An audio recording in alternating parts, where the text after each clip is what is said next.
Bom dia a todos, bom dia a todas. Sejam muito bem-vindos a mais um ICL Mercado e Investimentos. Bom dia para você que nos assiste pela TV UFMA no Maranhão e pela Pop TV em Sobradinho e Porto Alegre. Hoje, terça-feira, dia de retomar alguns pontos aí do comecinho da semana de ontem. Então a gente vai falar de focos, vamos falar das renegociações salariais e tem outros assuntos importantes para a gente falar com vocês também, porque ontem saiu o índice dos gerentes de compras aqui do Brasil, teve uma certa desaceleração, mas ainda em melhores patamares do que o ano passado, mas isso é assunto para daqui a pouquinho, porque agora eu vou dar bom dia para o André. Bom dia, André, como você tá? Bom dia, Débora. Bom dia a todos os nossos telespectadores. Hoje saiu o balanço comercial também, então começam a sair os primeiros resultados aí desse começo de ano, então a gente agora vai ter certo material para fazer o programa, para fazer a análise, então tem a choradeira do mercado aí no Focus, tem os PMIs, tem as negociações salariais, então hoje tem assunto finalmente aí, então o ano começou de fato aí, mas até começou tão de fato que a gente tem até agenda hoje, né, Débora? Então vamos ver a agenda do dia aí para ver o que o nosso telespectador vai enfrentar hoje? Ainda não é uma agenda tão recheada como deve ser no restante da semana, mas já uma agenda com alguns indicadores importantes. Então vamos ver o que já saiu, o que a gente tem para sair ainda durante o dia. IPC de dezembro, encerramento de 2024, saiu às 5 horas, divulgação IPC-FIP, né? O conhecido IPC-FIP saiu às 5 horas aqui no Brasil. Às 7 horas na zona do euro saiu uma série de indicadores, então saiu o CPI, o índice de preços ao consumidor ainda preliminar, não é o fechamento oficial de dezembro, seria como se fosse uma prévia aí da inflação ao consumidor lá na zona do euro, e o seu núcleo. Então esses dois indicadores normalmente saem juntos e por lá também taxa de desemprego foi divulgada às 7 horas da manhã. Essa semana é uma semana que tem uma série de indicadores relacionados ao mercado de trabalho, tanto na zona do euro como nos Estados Unidos, e vocês vão ver daqui a pouquinho.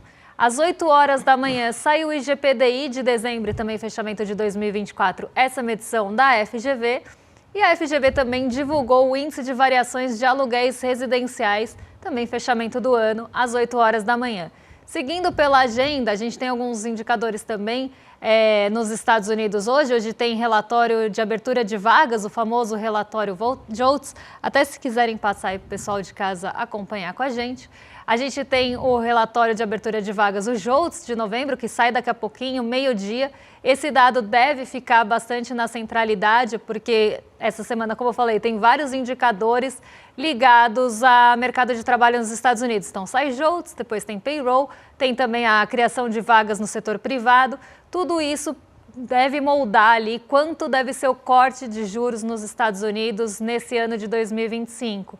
Então, a expectativa é de um corte um pouco menor, de 0,25, mas esses dados podem fomentar cortes maiores.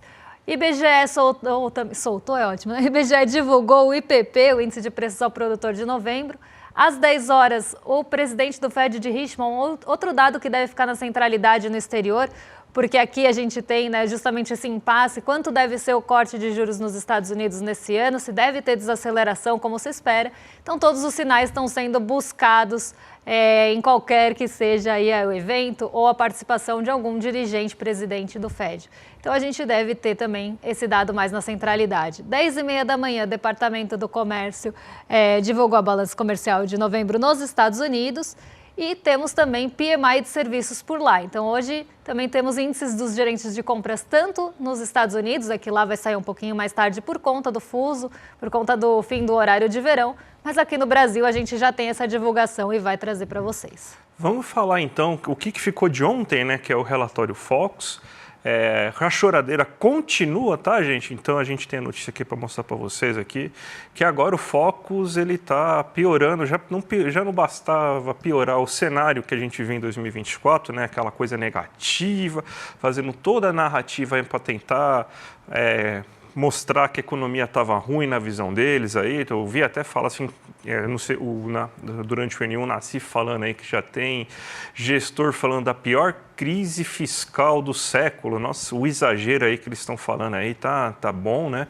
Mas a gente vê aí que o Focus continua com o berreiro em alta e está piorando consideravelmente as projeções para o ano de 2024. A única coisa que eles mantêm ainda com certa atividade é o nível de crescimento econômico. A gente tem, inclusive, aqui a arte que a gente montou para vocês aqui, para mostrar mostrar o que está se esperando desse ano aí de 2025 e 2026, né?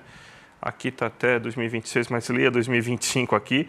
Você vê aí que o IPCA está sendo esperado para 4,99, sendo que o mercado está esperando um IPCA de 4,90 ou 4,89, se não me engano, né? 4,89 para esse ano de 2024. Mas a gente vai descobrir qual que foi o erro do mercado, que acho que em 4,89 não vai chegar. Tem que aumentar muito a inflação e, pelo que a gente já está vendo de índices preliminares, não deve acontecer isso, né?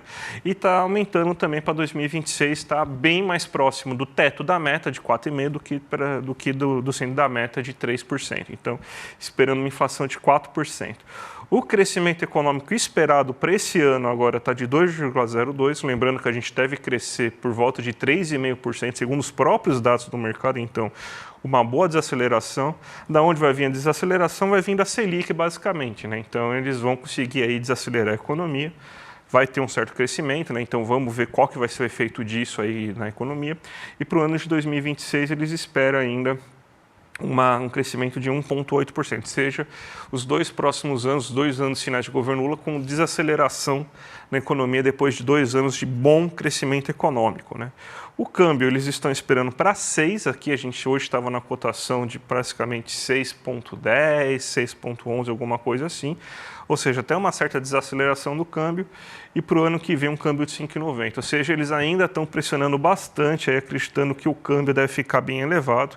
Lembrando que existem muitos fatores externos pressionando o câmbio, principalmente o fator Trump e todas as incertezas mundiais, mas o ataque especulativo continua aqui no Brasil, até perdeu um pouco de força, porque o pessoal foi sair para comemorar o fim de ano, então os especuladores também tomam champanhe e comemoram o ano novo, né? Então deu uma melhoradinha aí os ataques especulativos, mas continua ainda muito alta, né? E eles vão tentar manter a moeda norte-americana por volta, acima dos 6% durante esse período.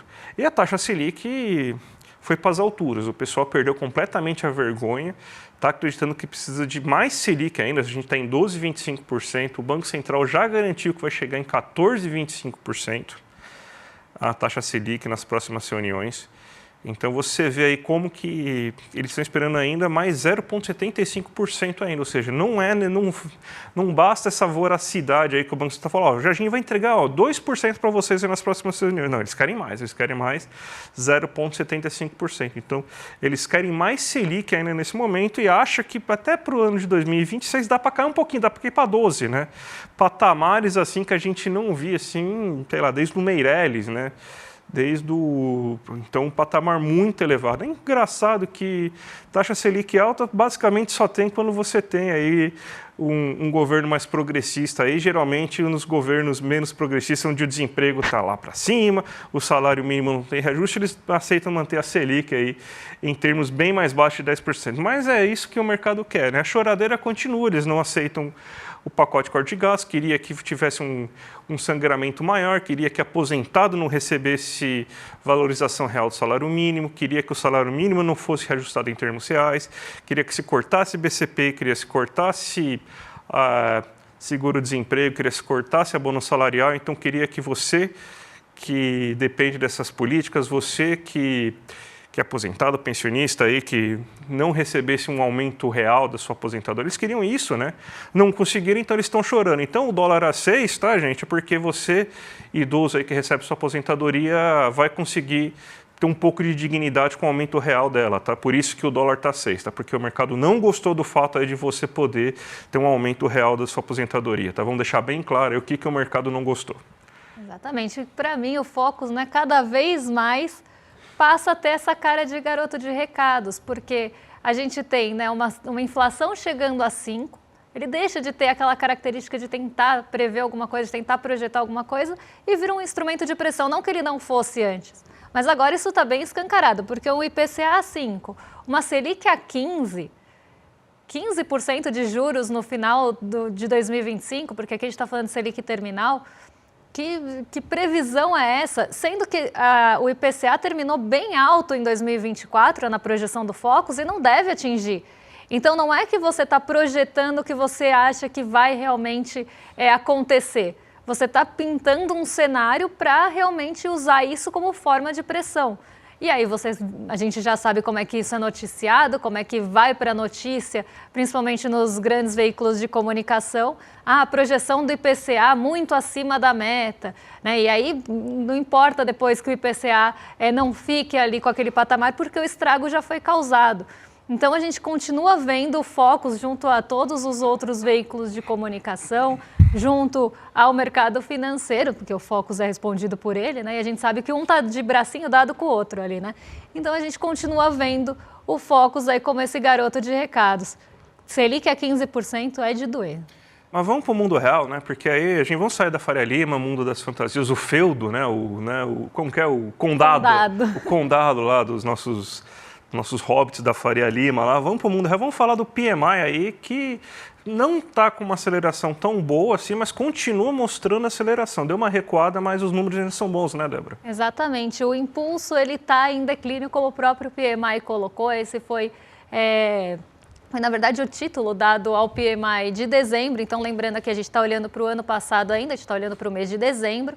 E o que é o PMI, só para todo mundo ficar na mesma página, até porque esse nome vem em inglês, eu vou traduzir para vocês. É Índice de Atividade dos Gerentes de Compras do Brasil. É uma medição feita pela S&P Global. Ela faz essa medição de vários países e depois, inclusive, faz média mundial para ver se aqueles países estão ou não crescendo acima da média. E o que mede esse tal de PMI? A atividade desses setores. Então, como é que está a atividade? Ela está em expansão ou ela está em contração? Essa contração ou essa expansão, ela está mais rápida ou ela está mais lenta? Ela está impulsionada ou não? Então, é isso que mede o índice dos gerentes de compras. Ele tem aquele limiar de 50, né, que é essa linha que vocês estão vendo aí.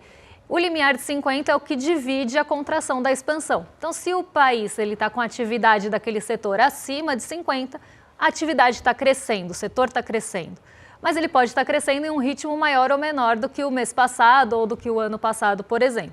Se ele está com um PMI, né, um índice abaixo de 50, ele está com aquele setor ou aquela atividade contraindo.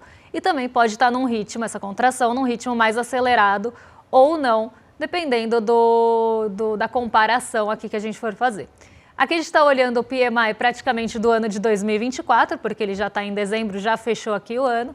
O PMI de serviços, que mede a atividade do setor de serviços, ficou em 51,6, acima do patamar de 50, então mostrando uma expansão do setor de serviço, mas uma expansão do setor de serviços menor, né, num ritmo mais lento, eu diria, do que a gente viu no meio do ano, que foi quando a gente teve o pico do PMI ali em junho, tá? Então, em junho e outubro também a gente teve um outro pico de atividade aqui de medição. Ele é um termômetro, tá? Não é uma medição oficial, não é uma medição que mostra realmente a produção daqueles setores, mas serve para a gente esperar alguma coisa da medição oficial do IBGE. Então, quando a gente tiver a pesquisa mensal de serviços, a pesquisa mensal da indústria, a gente vai ver, né, se esse PMI mostrou a direção correta ou não. O que o PMI está mostrando para a gente? Que os serviços continuam em expansão, então devem crescer, mas não num ritmo tão acelerado como a gente viu no mês de novembro. O mesmo para a indústria. A indústria ficou em 50,4, toca ali o limite da contração, né? Então está bem quase no limiar, mas ainda mostra uma expansão. E uma expansão também num ritmo mais lento do que a gente viu na metade do ano. E o composto, ele é uma composição desses dois. Então, a gente está vendo aqui, né, o composto está em 51,1, mostrando uma atividade, vamos pensar, do país em expansão, só que também num ritmo um pouco mais lento do que a gente viu nos outros meses do ano, principalmente comparando aí outubro, porque novembro e dezembro a gente já começa a ter esse declínio. Então, é um declínio da expansão, mas ainda assim os setores estão crescendo. Quais são os limitadores? Por que a gente tem esse declínio? Por que a gente teve essa atividade diminuída de ritmo? Justamente crédito, custos de crédito estão mais caros e custos num geral. Então, a gente viu um aumento de preços de commodities, por exemplo, que acabam impactando bastante preços ao produtor. E aqui a gente está falando de indústria, a gente está falando também do setor de serviços, mas principalmente de indústrias que normalmente têm uma sensibilidade também maior a preço de commodity, dependendo da indústria que for. Então, esses custos já começam a aparecer como um fator limitante. Crédito já vem aparecendo há algum tempo e isso deve continuar com a alta da Selic, porque quanto mais alta a taxa Selic, ela é a taxa básica de juros, vai influenciar os custos de crédito para todos esses setores. E, além disso, o dólar, né, essa alta do câmbio também foi um limitador do PMI, porque muitas coisas importadas, a gente vai falar de balança comercial daqui a pouquinho, um dólar mais alto vai deixar essas importações também, em alguma certa medida, um pouco mais caras. Isso já está aparecendo como um fator limitante. Mas quando a gente olha o PMI em comparação com o mês passado, a gente vê essa desaceleração no índice dos gerentes de compras. Mas a gente fecha o ano de 2024 em um patamar melhor do que fechou 2023. Então vamos trocar aqui a tela para o pessoal de casa acompanhar com a gente. Porque o PMI composto caiu 2,40, aqui são pontos não são pontos, tá? Porque nem percentuais são, porque o PMI ele é sempre medido em pontos. Então, 2,40 de queda no PMI composto, 1,90 de queda no PMI industrial e 2 pontos de queda no PMI de serviços em relação a novembro. Só que quando a gente olha esses mesmos indicadores em relação ao ano passado, a gente vê que teve sim uma expansão, apesar dessa perda de ritmo. Então, a gente está com o Brasil crescendo num ritmo mais acelerado do que estava no ano passado, mas não tanto quanto no meio do ano e vamos pensar de junho a outubro aqui. Então, a gente continua assim com esses setores expandindo, principalmente aqui a indústria. O que isso mostra para a gente? Que a gente deve ter um fechamento, vamos confirmar isso amanhã com a pesquisa mensal da indústria, mas um fechamento aí um pouco melhor do que o ano passado na produção industrial. Esse é o termômetro do PMI. A verdade é que assim, é um milagre você conseguir ter expansão industrial com previsão de Selic a 15 e taxa de câmbio a 6, né? Então, o mercado financeiro está tentando aí derrubar a indústria brasileira aí, mas a perspectiva de demanda é tão boa que a gente ainda consegue ter uma certa expansão, basicamente. Exatamente. Mas vamos falar também da balança comercial que foi divulgada ontem, né? O fechamento da balança do ano de 2024. Se a gente comparar ela com o ano anterior, ela teve um recuo de 24,6%. Mas e chega agora ao valor de final, né? O saldo dela de 74,55 bilhões de dólares. Só que esse é o segundo melhor resultado da série histórica. Ano passado a gente teve o melhor resultado da série histórica, em mais de 98 bilhões de dólares. E por que a gente não conseguiu chegar no mesmo número? A gente vai até colocar a arte para vocês, para a gente ver a comparação entre ano passado e esse ano. A gente vê 98,9 bilhões de dólares, esse ano 74,5 bilhões de dólares aí no final do ano, né? Na verdade... a gente pode tirar a arte aí que ela está errada aqui, acabei de dar uma olhada aqui nela, mas desculpa aí, gente, acabei esquecendo aí, acabei comendo bola aí. Mas se a gente for pegar, o que acontece é o seguinte, gente, que quando a gente vê, a gente estava com o nível de exportações, estava acima do nível de importações, só que o mês de dezembro ele foi um tanto quanto ruim para as exportações brasileiras, né? A gente teve queda considerável nas exportações do agronegócio, da agropecuária, principalmente do milho e da soja, uma queda muito grande, mais de 30% se comparado ao mesmo período do ano anterior. A indústria extrativa também teve uma queda considerável e o que estava segurando a nossa indústria, que é a indústria de transformação, ficou estagnada, mesmo com bons resultados em veículos, que subiu mais de 85%, aí se a gente comparar com o mesmo período do ano anterior. Aeronaves e peças, ou seja, a Embraer também teve uma subida, carnes bovinas, carnes de aves, também teve uma alta.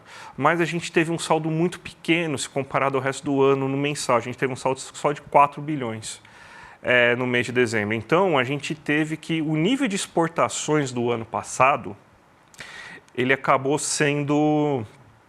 o nível de exportações do ano passado acabou sendo maior do que a gente teve esse ano. Então, essa queda na agropecuária, que foi a grande marca desse ano, né, a agropecuária sofrendo com questões climáticas, ajudando menos, fez com que as nossas exportações piorassem em relação ao ano anterior. E nas importações, a gente teve uma alta muito grande, principalmente importações de bens de serviço, de bens de capital, importações de insumos. Então a indústria importou muito esse ano para aumentar a sua planta produtiva, para aumentar o nível de investimento, para aumentar o nível de produção. A gente viu que a indústria ficou bem acelerada esse ano. Então é isso que explica. Então a gente teve o segundo melhor resultado. Poderíamos ter um resultado quase tão bom quanto o do ano passado se não fossem os problemas climáticos, porque esse ano a gente ainda teve a ajuda da indústria de transformação, na exportação, mas a gente também teve essas importações muito grandes, né? Então você teve a indústria de transformação como o grande fiel da balança, que melhorou o seu nível de exportação esse ano se comparado aos últimos anos, mas também melhorou o seu nível de importação, porque também aumentou a capacidade produtiva nacional industrial, Débora. Vamos agora puxar o nosso último assunto aqui para contar para vocês, que são as negociações salariais que saíram aí no finzinho do ano passado e mostram um resultado não tão positivo quanto no restante do ano em novembro, mas um saldo ainda positivo no ano. Então, as negociações salariais elas ficaram pelo segundo mês consecutivo abaixo dos 75%. E quando eu falo aqui, as negociações salariais são aquelas que trazem ganho real acima da inflação, acima do INPC, que é a base de comparação do DIEESE. E normalmente quem também acaba balizando os reajustes. E eu vou explicar para vocês por que aconteceu isso em novembro. Então vamos colocar aí na tela como é que ficou o saldo, né, desse resultado de negociações salariais em novembro. Então no mensal, então o que é o mensal? É o quantos reajustes aconteceram, o número de reajustes ou percentual de reajustes que ficou acima do INPC no mês de novembro. A gente teve um valor de 74%. Então 74% dos reajustes que ocorreram em novembro ficaram acima do INPC. 13% nem perderam nem ganharam da inflação, só recompuseram. E abaixo do INPC, 13% também.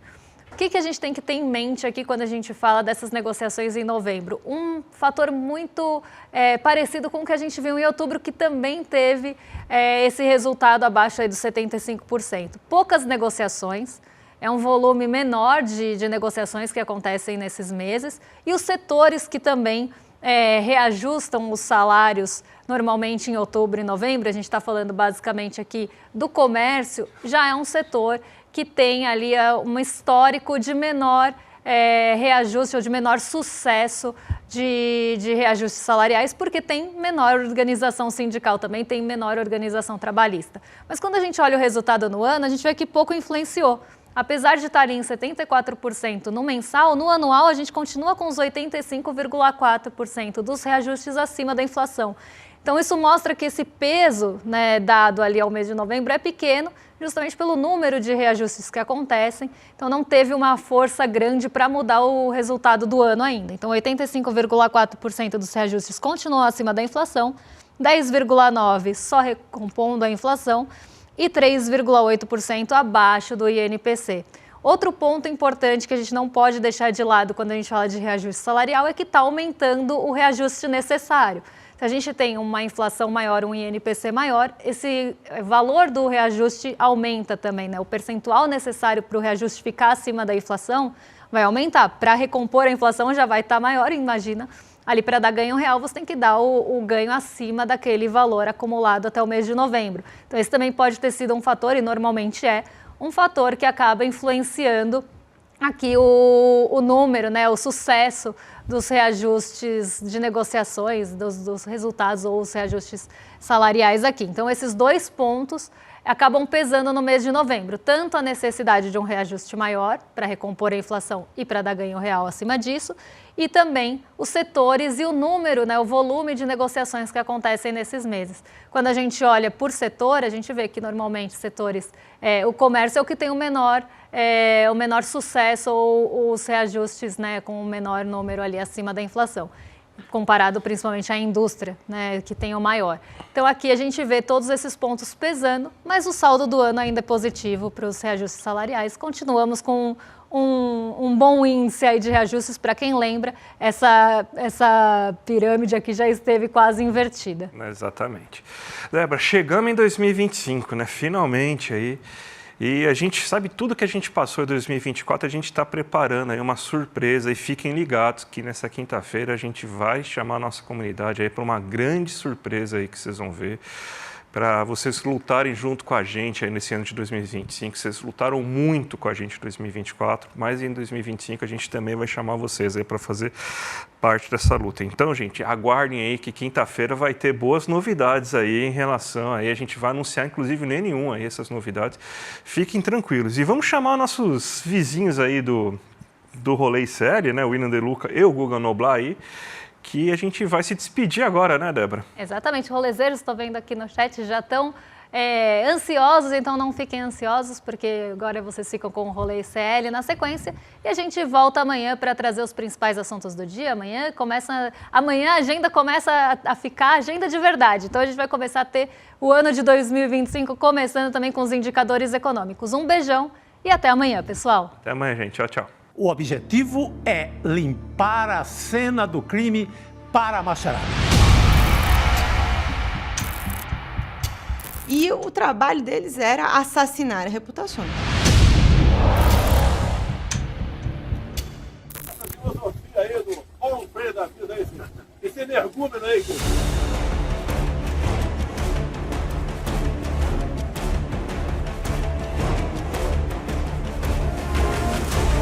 A família Bolsonaro tinha todo um esquema montado para atacar opositores virtualmente. Mas se a gente for lembrar, foi exatamente essa estrutura de questionamento que colocou em xeque as eleições de 2022 e deu no que deu.